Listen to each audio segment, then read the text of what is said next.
오늘 하나님께서 우리에게 주시는 말씀은 히브리서 6장 11절 12절 말씀입니다. 우리가 간절히 원하는 것은 너희 각 사람의 동일한 부지런함을 나타내어 끝까지 소망의 풍성함에 이르러 게으르지 아니하고 믿음과 오래 참음으로 말미암아 약속들을 기업으로 받는 자들을 본받는 자가 되게 하려는 것이니라. 아멘. 한 할머니가 원두막이라는 삼행시를 들었대요. 원숭이 엉덩이는 빨개. 두 쪽 다 빨개. 막 빨개. 들어보니까 너무 재밌는 거예요.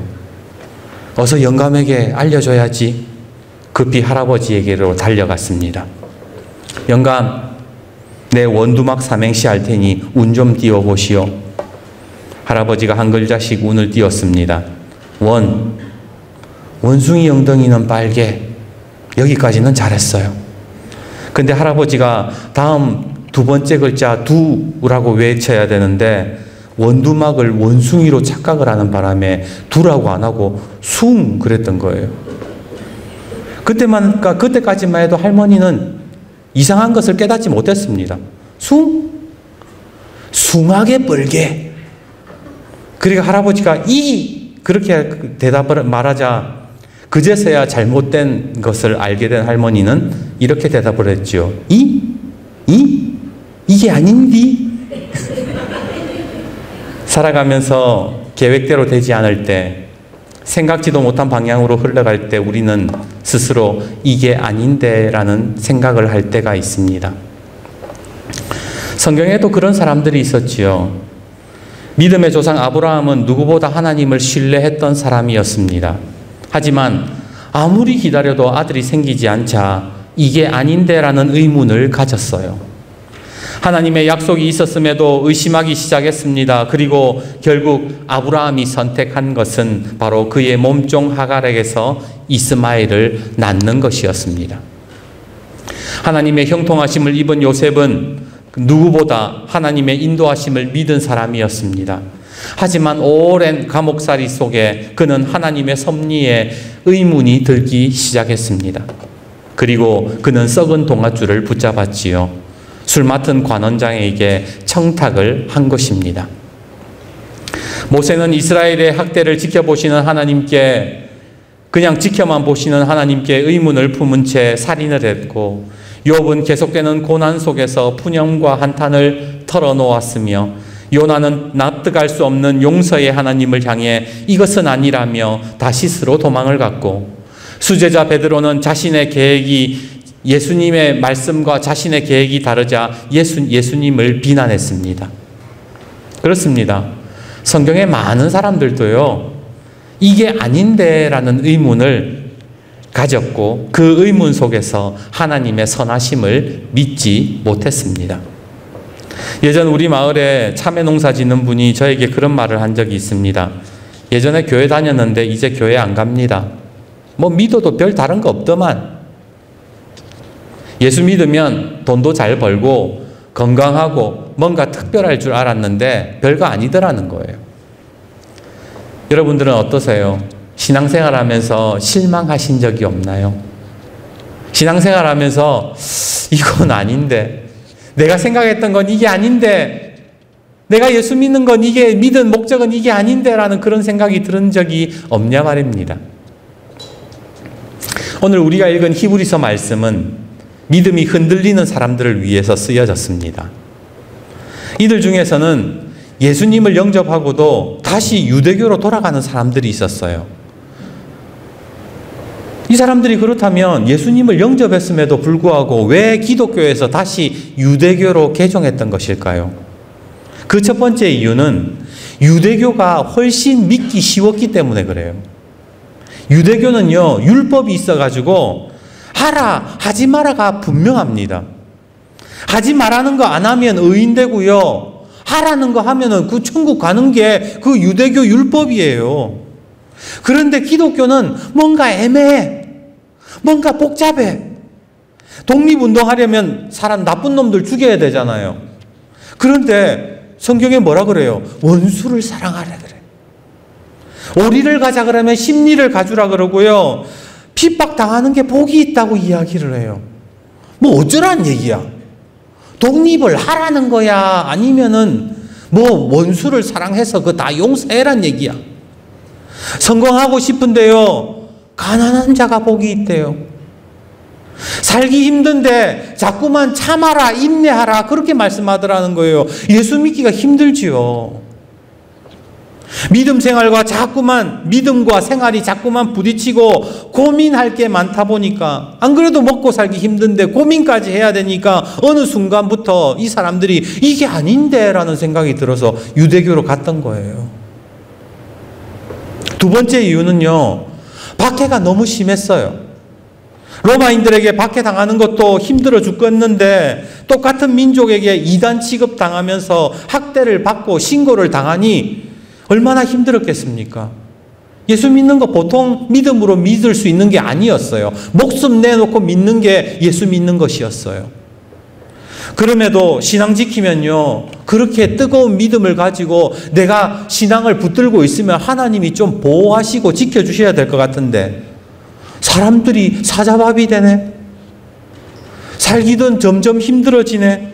뭔가 특별한 은혜를 주셔야 될 것 같은데 삶이 나아지는 게 하나도 없더라는 거예요.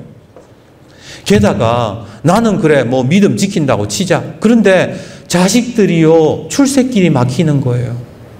내 사랑하는 자식은요, 이 내 사랑하는 자식의 인생이 망가지고 미래가 없으니까 그들이 믿음이 흔들리기 시작했던 거예요. 내 자식만큼은 잘 되기를 바라는 게 다 부모의 심정 아닙니까? 결국 믿음이 흔들렸던 사람들이 다 유대교로 돌아가기 시작했던 겁니다.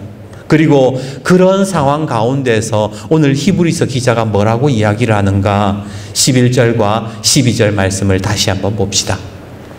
우리가 간절히 원하는 것은 너희 각 사람이 동일한 부지런함을 나타내어 끝까지 소망의 풍성함에 이르러 게으르지 아니하고 믿음과 오래 참음으로 말미암아 약속들을 기업으로 받는 자들을 본받는 자 되게 하려는 것이니라. 여러분은 이 말씀이 어떻게 다가오세요? 아, 이 말씀을 들었을 때 그래 내가 믿음 지켜야지 이런 마음이 확 드세요? 저는요, 이 말씀 보면서 좀 이상하다는 생각이 들었어요. 만약에 저 같으면 이렇게 말 안 하고 다르게 말할 것 같아요. 여러분 많이 힘드시지요? 그래도 잘 견디십시오. 하나님이 갚아주실 거예요. 지금은 힘들어도 나중에 더 풍성한 것을 누릴 것이며 자식들이 잘되고 기쁨과 감사가 넘칠 것이며 천국에는 대올 같은 집을 짓고 영광의 면류관을 받아서 황금길을 걷고 여러분은 영원히 살 것입니다. 그렇게 위로를 할 것 같은데 흔들리는 사람들을 향해서 위로해주고 공감해줘야 될 것 같은데 오늘 히브리서 기자가 뭐라고 얘기하느냐? 게으르지 말아라. 부지런해라. 오래 참음으로 약속을 받으라. 너희들이 본받는 자가 되라. 그런 이야기를 하더라는 거예요. 붙잡아주고 다독여도 모자랄 판에 왜 지금 이렇게 삭막한 말을 하는 걸까? 예전에 읽었던 책 중에 고 신영복 선생님의 나무야라는 책에 이런 이야기가 나옵니다. 목수 한 분이 계셨다. 언젠가 그 노인이 나에게 무엇을 설명한다면서 땅바닥에 집을 그리기 시작했다. 그 그림에서 내가 받은 충격은 잊을 수가 없었다. 집을 그리는 순서가 그동안 내가 그려온 순서와는 판이 달랐기 때문이다. 우리는 지붕부터 그림을 그린다. 하지만 그는 먼저 주춧돌을 그린 다음 기둥, 도리, 들보, 석가래, 지붕의 순서로 그리는 것이 아닌가. 세상에 지붕부터 지을 수 있는 집은 하나도 없다. 그럼에도 별 생각 없이 지붕부터 그려온 나의 무심함이 부끄러웠다. 여러분 집 그림 그리라 이럴 때에 보통 사람들 이거부터 그리잖아요. 지붕 그리고 밑에 집 그리고 창문 그리고, 그죠? 그런데 이 신영복 선생님이 깨달았던 건 뭐냐면 실제 집은 지붕부터 그리는 게 불가능하죠. 지붕부터 짓는 게 불가능하잖아요. 그러면 우리가 생각할 때에 그림을 그려도 집을 짓는 순서대로 그리는 게 맞지 않느냐는 겁니다. 신앙의 집도 마찬가지예요. 우리가 신앙생활 하면서 위로해주고 공감해주는 것은 참 아름다운 모습이에요. 그런데 믿음의 주춧돌이 세워지지 않고 믿음의 기둥이 세워지지 않는다면 그 어떤 공감과 위로도 하나님의 은혜로 바뀌지가 않더라는 겁니다. 예를 들어 볼까요? 하나님을 믿지 않는 사람에게, 하나님을 부인하는 사람에게 하나님이 당신과 함께 하십니다, 그렇게 위로하면 그게 위로가 되겠습니까? 겉으로는 고맙다라고 말할지도 모르겠지만 그 사람에게는요, 믿음이 없는 사람에게는 그 말이 진정한 하나님의 평안과 위로가 될 수 없더라는 겁니다. 마찬가지로 지금 히브리서 기자가 볼 때에 지금 믿음이 흔들리는 사람들, 유대교로 넘어갈까? 다시 내가 옛날에 믿었던 이 유대교로 넘어갈까 하는 사람들에게 필요한 것은 믿음의 주춧돌, 믿음의 기둥이지 어설픈 위로가 아니었던 거예요. 제가 아까 얘기했던 것처럼 그냥 하나님이 더 많은 걸 주실 거예요, 하나님이 더 놀라운 복을 주실 거예요, 그런 위로는 필요 없다라는 거예요. 오히려 당신의 믿음을 견고하게 만들어야 된다, 그렇게 이야기를 하더라는 겁니다. 그래서 그래요, 게으르지 말고 부지런해야 됩니다. 오래 참음으로 약속을 받고 하나님 그 믿음을 본받는 자들이 되셔야 됩니다, 그렇게 말했던 것이지요. 가끔 말씀을 읽을 때마다 제가 부딪히는 말씀이 있어요. 이게 아닌데, 이건 좀 아니다 하는 말씀이 있어요. 그게 뭐냐면 데살로니가 5장 16절, 17절, 18절 말씀이에요. 여러분들도 잘 아실 겁니다. 항상 기뻐하라, 쉬지 말고 기도하라, 범사에 감사하라, 이것이 그리스도 예수 안에서 너희를 향하신 하나님의 뜻이니라. 저는 이거 볼 때마다 불편해요. 왜? 나는 항상 안 기쁘거든. 나는 쉬지 않고 기도한 적이 없고 쉬지 않고 기도를 못 하거든. 어떻게 범사에 감사하면 그게 가능하다고 여러분 생각하세요? 그런데 그게 또 하나님의 뜻이래.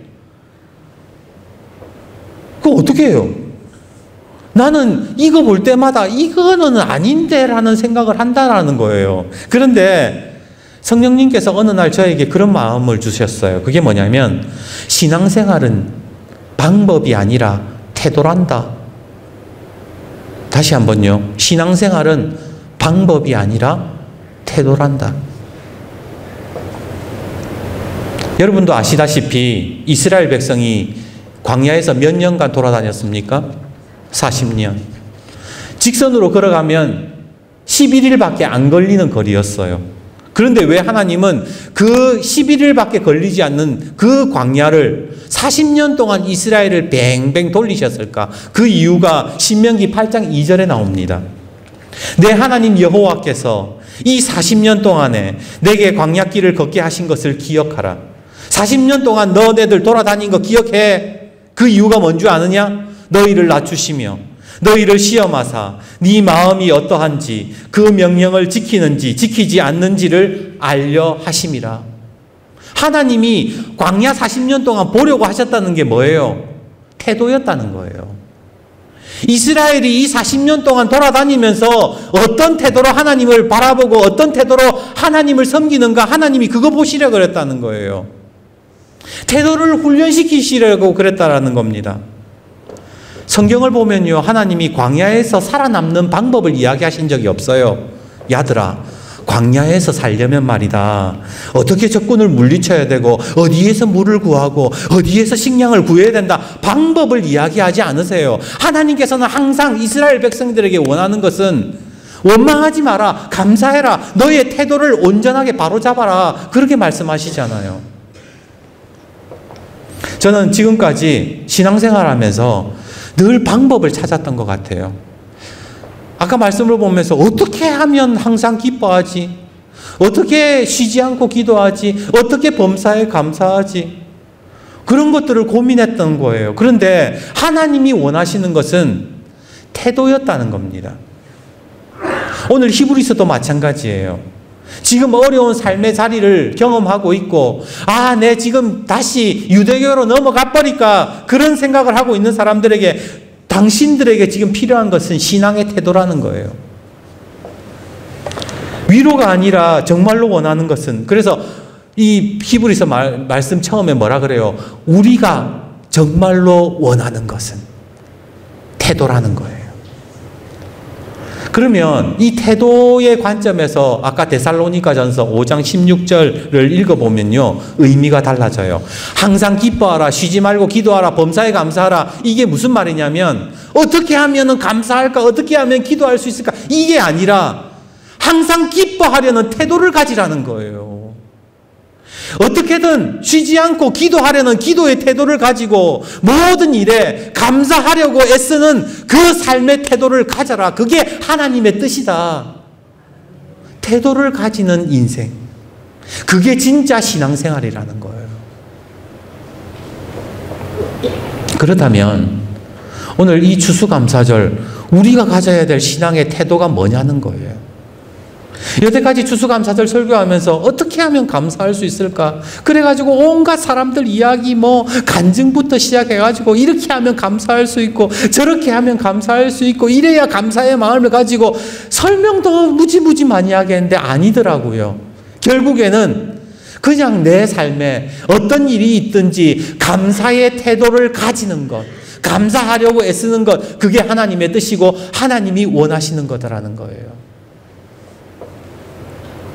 미국의 유명한 언론인이었던 데이비드 블링클이라는 사람은 이런 말을 했어요.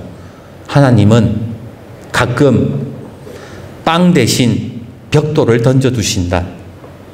그런데 어떤 사람은 원망하면서 벽돌을 차다가 발가락이 부러지고, 어떤 사람은 그 벽돌을 주춧돌 삼아 기막힌 집을 짓는다. 신앙생활하면서 우리 하나님께 원하는 건 늘 빵이잖아요. 복이잖아요. 근데 하나님이 복은 안 주고 빵은 안 주고 벽돌을 탁 던져줬을 때 그걸 가지고 벽돌을 잡아 던지고 벽돌로 누구를 또 죽이는 사람도 있잖아요. 그런데 그 벽돌로 멋진 집을 짓는 사람들이 있더라는 거예요. 그게 어디에서 나오느냐? 바로 신앙의 태도에서 나오더라는 거예요.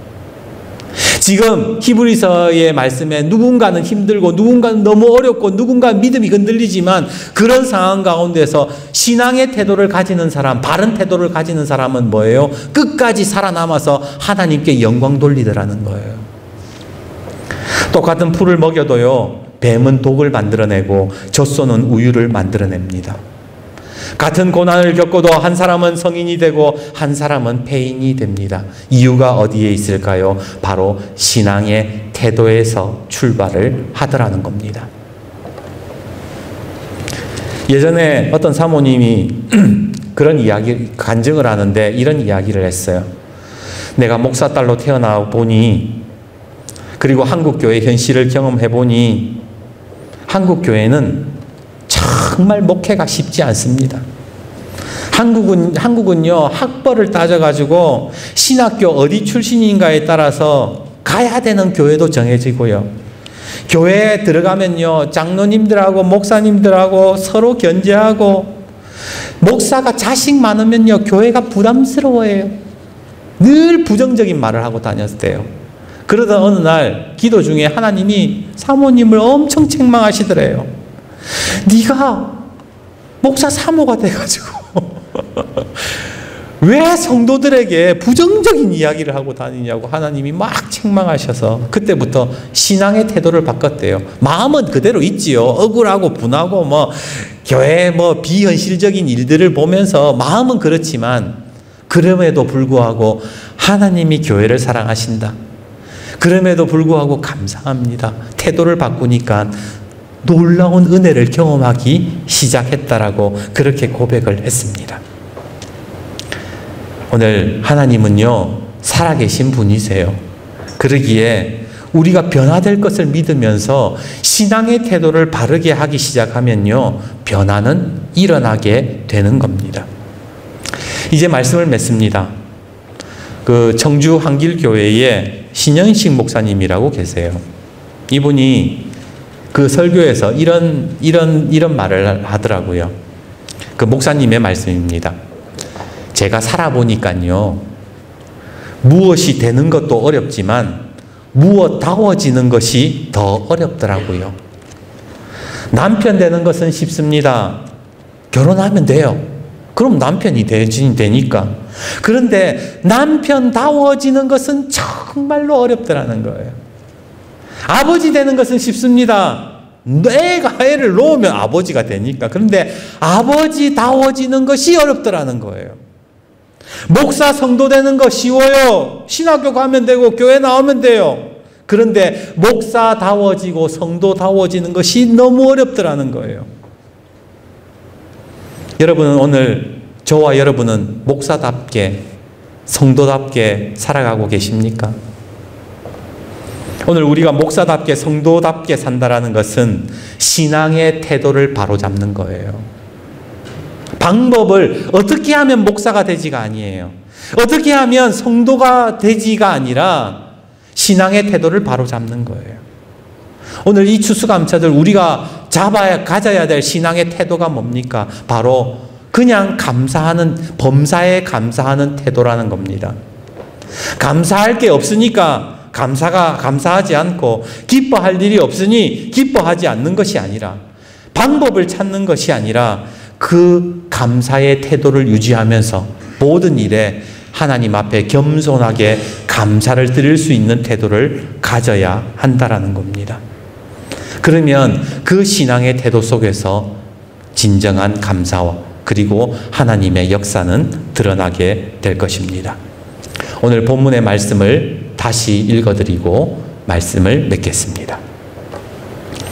우리가 간절히 원하는 것은 너희 각 사람이 동일한 부지런함을 나타내어 끝까지 소망의 풍성함에 이르러 게으르지 아니하고 믿음과 오래 참음으로 말미암아 약속들을 기업으로 받는 자들을 본받는 자 되게 하려는 것이니라. 오늘 하나님이 기뻐하시는 신앙의 태도로 이 추수감사절 온전한 감사와 기쁨을 누리는 저와 여러분들이 되기를 주님의 이름으로 축복합니다.